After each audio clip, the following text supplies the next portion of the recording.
is Encore. Cool. The stories behind the songs. Thank you. Here's iHeartRadio's Miles Galloway. A song, any song, when done right, can transport you to a different time, a different place, and take you on an emotional roller coaster. It's an exhilarating feeling, isn't it? Whether you're driving down the highway, volume cranked, singing along, or maybe you're doing chores at home and the music transforms the mundanity into something worthwhile. Maybe it's a killer headphone session with a perfectly curated playlist by you or any of the playlist geniuses that work at iHeartRadio Canada. Wait, who wrote that? Dog Days Are Over by Florence the Machine is intrinsically just one of those great songs, a slow build with almost timid instrumentation followed by a heartwarming and gentle voice taking you out on the quiet melodic waters, transporting you away to your own little musical island, when all of a sudden, it crescendos with power and soul of a voice so uniquely resonant. I might even argue that there hasn't been another voice so special since the song was released into the wild over 15 years ago. This is the story of Florence and the Machine's Dog Days Are Over. First things first, Florence and the Machine, while overwhelmingly thought of as an alias of singer Florence Welch, originally, and technically still, I guess, refers to what was the musical brainchild of two brilliant women. Yes, you guessed it, Florence herself, as well as her friend, co-writer and bandmate Isabella the Machine Summers. That's right, the Machine was once a singular person.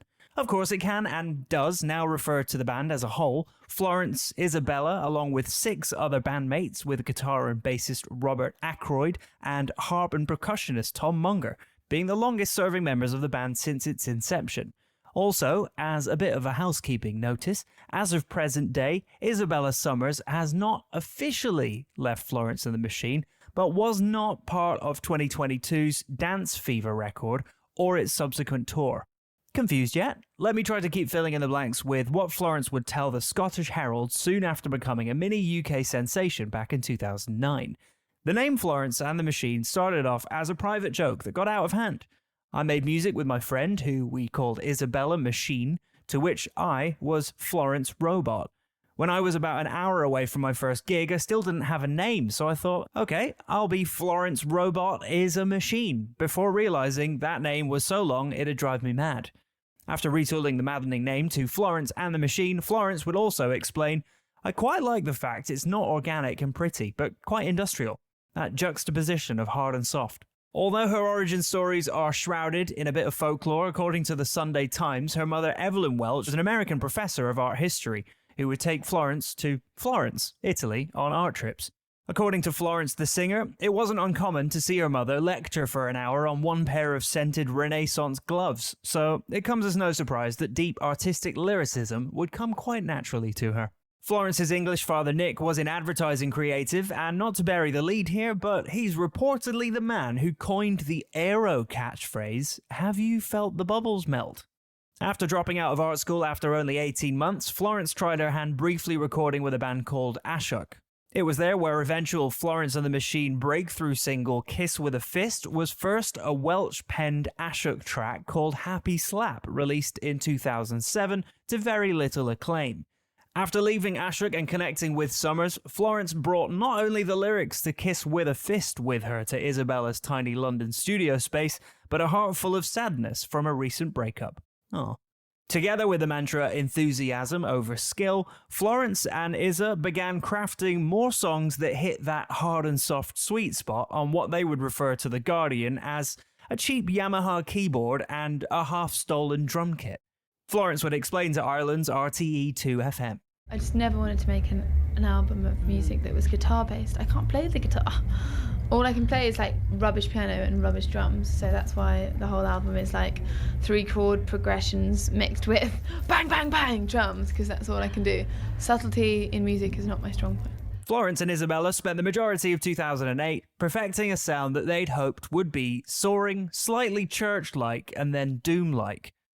Armed with only a few of their own songs, Welch and Summers relied heavily on cover songs to get them through the gigs. Because when you're a band and you start, I had about 3 of my own songs, and I was playing all these open mic nights and pubs and clubs, so it would mainly be to fill the set. We'd do kind of whatever song had been going around in my head that day. We worked out we've got about 75 covers. Oh my god. Maybe, yeah. We've And got a big back catalogue. what do you still do covers wise live? I think You Got the Love, the Candy Stamp cover is probably our biggest. Cool. Which was amazing because that was really on a whim. We decided to cover it because we were playing a dance tent, and you know that song is a really big 90s rave track. Yeah. By mid-year, though, they would release their version of Kiss with a Fist to UK radio through indie label Moshi Moshi, and in America through I Am Sound Records, and the duo recruited some like-minded musicians along the way. Kiss with a Fist was a certified banger across the pond, and the stuff of hipster folklore here in North America, although quite different from much of Florence and the Machine's output, way more rough and rock punchy. The track received rave reviews, as well as its fair share of negative press at the time for potentially glorifying domestic violence. Florence attempted to clear up the misconception on her MySpace page. Kiss with a Fist is not a song about domestic violence. It is about 2 people pushing each other to psychological extremes because they are fighting, but they still love each other. The song is not about one person being attacked or any actual physical violence. There are no victims in this song.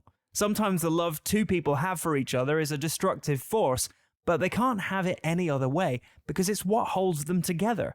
They enjoy the drama and pushing each other's buttons.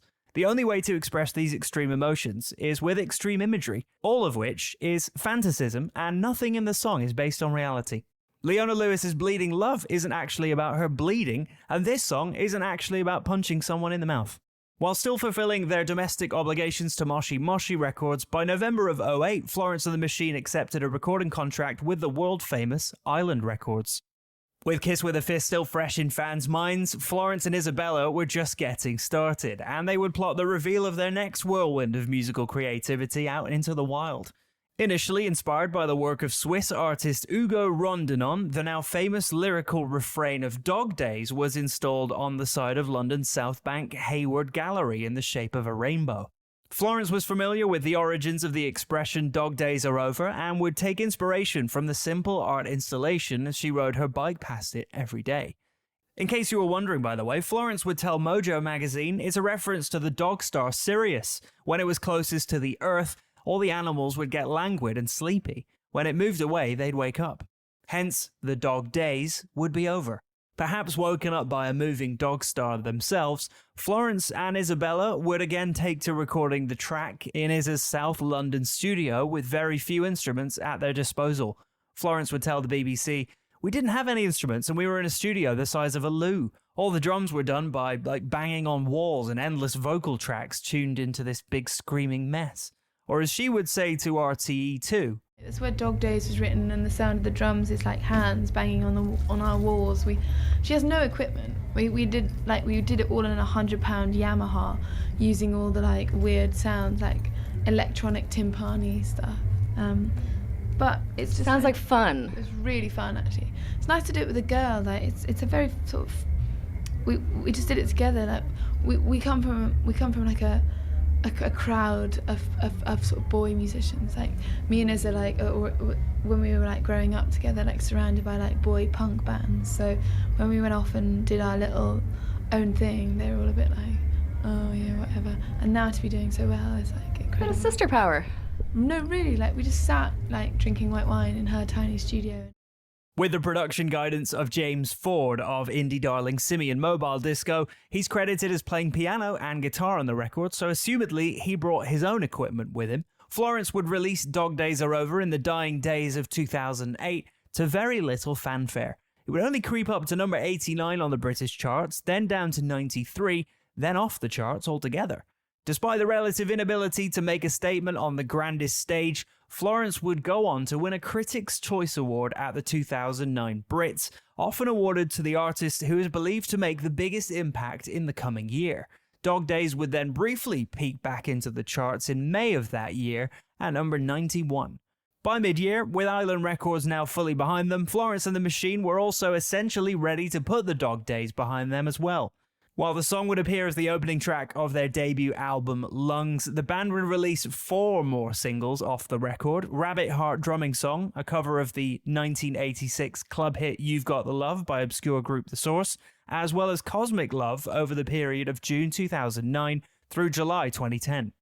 While still creating their fair share of indie buzz and critical acclaim, only the release of the aforementioned cover song would impact North America, charting modestly on the adult alternative airplay, and hot rock Billboard lists.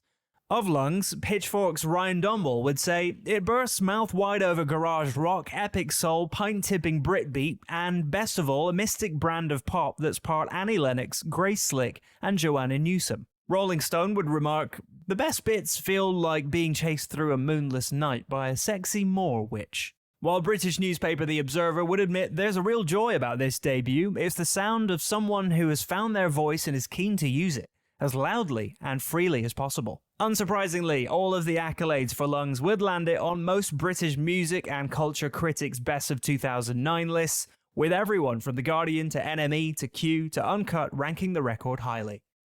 But of course, if that was the end of the story for this song, it wouldn't be an episode of Encore, would it? Timing, as they say, is everything in the entertainment business, and Florence and the Machine were able to make the most of some perfectly timed opportunities. At home, Florence was invited to play British presenter Jules Holland's end-of-year hootenanny on the BBC. Think Ryan Seacrest, Dick Clark's Rockin' New Year's Eve, but way more British, and a much shorter name. Making Dog Days Are Over one of the final enduring sounds of the decade as the clock turned over into the 2010s. Then by March of that year, Dog Days Are Over appeared in the first set of trailers for the Ryan Murphy-directed Julia Roberts coming-of-age rom-com drama Eat, Pray, Love, based on the Elizabeth Gilbert memoir of the same name. Florence would tell Page Six, "I'm always quite careful about what songs I put to adverts and such, but I saw the trailer and thought it was really pretty. I loved the landscape and Julia Roberts, plus my song seemed to fit, but you never think it's going to be massive." If you're unfamiliar, both the book and the film were a special brand of aspirational lifestyle guru escapism that resonated particularly well with adult women across generations. A kind of cultural capital M moment that's usually reserved for big blockbuster franchises. Florence may not have thought the simple act of licensing her song out for a movie trailer was massive, but the world disagreed, because Dog Days Are Over is, without exaggeration, perfect for the film's trailer. Introduced in the ad as slowly and inconspicuously as the song itself, the gentle harps, the thumping heartbeat of the drums sync perfectly with Julia Roberts' character's self-discovery moments and bold choices to put herself first. As the trailer ends with all of the beautiful images and tender moments of journeys through Italy, India, and Bali, Florence's powerful and almost spiritual voice wraps the whole package up in a way that makes you feel like you too can have it all and get yourself out of your comfort zone and take life by the horns and... Sorry, I'm getting carried away. I need to go watch that film. The perfect cultural moment, mixed with an all-new presence on the British and Irish charts, convinced Island Records to actually re-release Dog Days Are Over in March of 2010, some 15 months after it originally flamed out. Complete with an all-new music video that artistically presents a ghostly, face and body painted Florence alone in an endless void, gradually being joined by extraterrestrial go-go dancers, tribal drummers, and a full gospel choir. The video is perfectly choreographed with layers of motion and mystique that add to the already haunting song. The mesmerizing video was a big hit and, unsurprisingly, was nominated for 4 MTV VMAs in August of 2010, including the prestigious Video of the Year. It shockingly only managed to take home a Best Art Direction Moon Man at the September ceremony, but Florence's performance on the night stunned American audiences. With choreography inspired by the video itself, it was Florence's voice that took over the room, leading to a raucous ovation from those in attendance, full of appreciation for the emotional and honest performance. Luckily for Florence, with the song being part of her repertoire for the better part of 2 years by this point, she didn't forget the words on stage, something she'd admitted to iHeartRadio's Alt 98.7 that she had been guilty of in the past. Have you ever forgotten the lyrics to Dog Days? Yeah, I get things mixed up. Because like sometimes you get really into a song where you'll just start doing a bit of add ad-libbing, like adding bits, and get a bit carried away, and all of a sudden you have to be like, oh my god, where am I in the song? Like, you can get quite caught up in things, and you can sometimes forget what you're doing. I have had moments, very early on in gigs, I used to just be like, stop! I've done it wrong, let's do it again. Right. Now I've kind of learned tactics to just keep going, and sometimes people don't notice. Within a week, it was on the Billboard Hot 100, and within 2 weeks, it was a top 30 hit. The versatility of the song got the band booked for performances everywhere, from SNL to the Nobel Peace Prize concert, which I'll fully admit I didn't know was a thing until right this second, actually. I was performing at the Nobel Peace Prize. There's a strong date on my itinerary, actually. Like, it's an amazing thing to look down at and like things to do. Nobel Peace Prize. It's really amazing. But obviously you're doing so well in your career and you've been doing it great for a long time, but how did you end up playing for the Nobel Peace Prize and all that? How did that go down? Well, they just asked me if I liked to perform, and it's just one of those things that you don't ever think that you'd even be like near, let alone be able to perform at. So it was a real honour to be asked, and it's just, it was a real moment for me, and I got to perform with a 60-piece orchestra and a 20-strong choir. Wow. No percussion either, no drums. It was just that, and it was a really incredible. And it just made me think about maybe wanting to do gigs like that in the future. Really kind of orchestral. Mm-hmm. And by the way, Florence would make that orchestral dream a reality when in 2024 she performed Lungs in its entirety in a symphonic reimagining at the Royal Albert Hall. Talk about manifesting, eh? But with the cat now fully out of the bag, Ryan Murphy once again capitalized on Dog Days mania by creating a cover version on a November 2010 episode of his musical comedy show Glee. I know we've had our dramas this week, but our family's back in a happy place. And I think we should celebrate the best way we know how. Rachel, so how would you like to solo? Thanks, but I don't really feel like a solo right now. I'd like to defer it to this week's two unsung heroes, Mercedes and Tina. Well, don't have to ask me twice. While maybe not a perfect analogy, Glee was kind of the TikTok of its time, and if you had a song featured on the quirky little show, you usually reaped the benefits commercially. You just had to be there. Dog Days Are Over was no exception to the Glee effect, and the cover version went to number 22 in the US and Canada after the episode aired. The song even pulled off an incredibly rare feat, pushing Florence's original version up to number 21 on the Hot 100 chart simultaneously, which means for a week, Florence didn't just have two songs in the top 30, but the same song back to back. Without getting too cynical, Island Records were overjoyed with the commercial resurgence of Florence and the Machine, eventually re-releasing the album in most major territories in 2010 and 2011, with a slew of live performances and/or B-sides from the recording sessions depending on what version you got your hands on. The success of Dog Days Are Over would open people's hearts to the brilliant artistry found on Lungs and would push the record to 5 times platinum status in the band's homeland by 2011 before they even had a chance to release their follow-up effort Ceremonials. In the years that followed, it's since gone platinum one more time in the UK. Also in 2011, Dog Days Are Over would be the catalyst for Florence to receive her first Grammy Award nomination for Best New Artist, alongside both Drake and Justin Bieber. Spoiler alert, none of them won it. They eventually lost out to jazz pop sensation Esperanza Spalding. Here's a young Florence explaining what she was attempting to accomplish with Dog Days while speaking with Grammys on the pre-ceremony red carpet. And sometimes it would just be that amazing moment where the sun would be setting, I'd be listening to music, which is very dangerous on a bicycle. And I tweet while I drive, so it's not that bad. And the music would reach a climax and the sun would be setting and I'd see this big sign, and it was kind of that feeling, like that rush you get, and I wanted to create a song that kind of encapsulated that. What does it mean to you? Because the song gives me so much energy and it gives you feeling for goosebumps life. almost. Yeah. What does it mean to you? Just sort of that feeling of release, I guess, of freedom and riding a bike with your eyes closed. Although Florence and the Machine are still yet to win a Grammy Award, that doesn't mean the success stopped there, with sophomore album Ceremonial's lead single Shake It Out becoming a kind of spiritual follow-up to Dog Days Are Over, with Consequence of Sound's Josh Maravilli noting Florence navigates through pulsing organs and a maze of cliches, adding her own dark twist to familiar sayings. The song culminates in an ecstatic, explosive chorus. It's a joyous, life-affirming single that hits all the right notes, both musically and emotionally. Hope you enjoy this song. You'll be hearing it about 1,000 more times over the next year. While not quite as popular on the global charts, Shake It Out would still become a seminal part of Florence's catalogue and help to establish her as an enduring voice in alternative pop music, and a blueprint for artists who are willing to stay true to their artistic principles.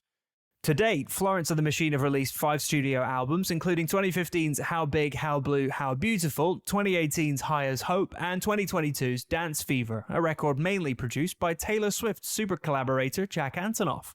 Speaking of Taylor Swift, it wasn't all that long ago that it was Florence being credited as one of the artists responsible for providing a larger platform for smaller artists like Taylor Swift to spread their wings. And I love the way singer-songwriters are celebrated. And, you know, someone like Taylor Swift, who may not have as big of a voice as someone like you or Adele, but, you know, she has just as much credibility because she's sitting there, like, putting in the work, writing the songs, like, feeling the music. It's putting yourself out there, isn't it? Yeah. I think people are...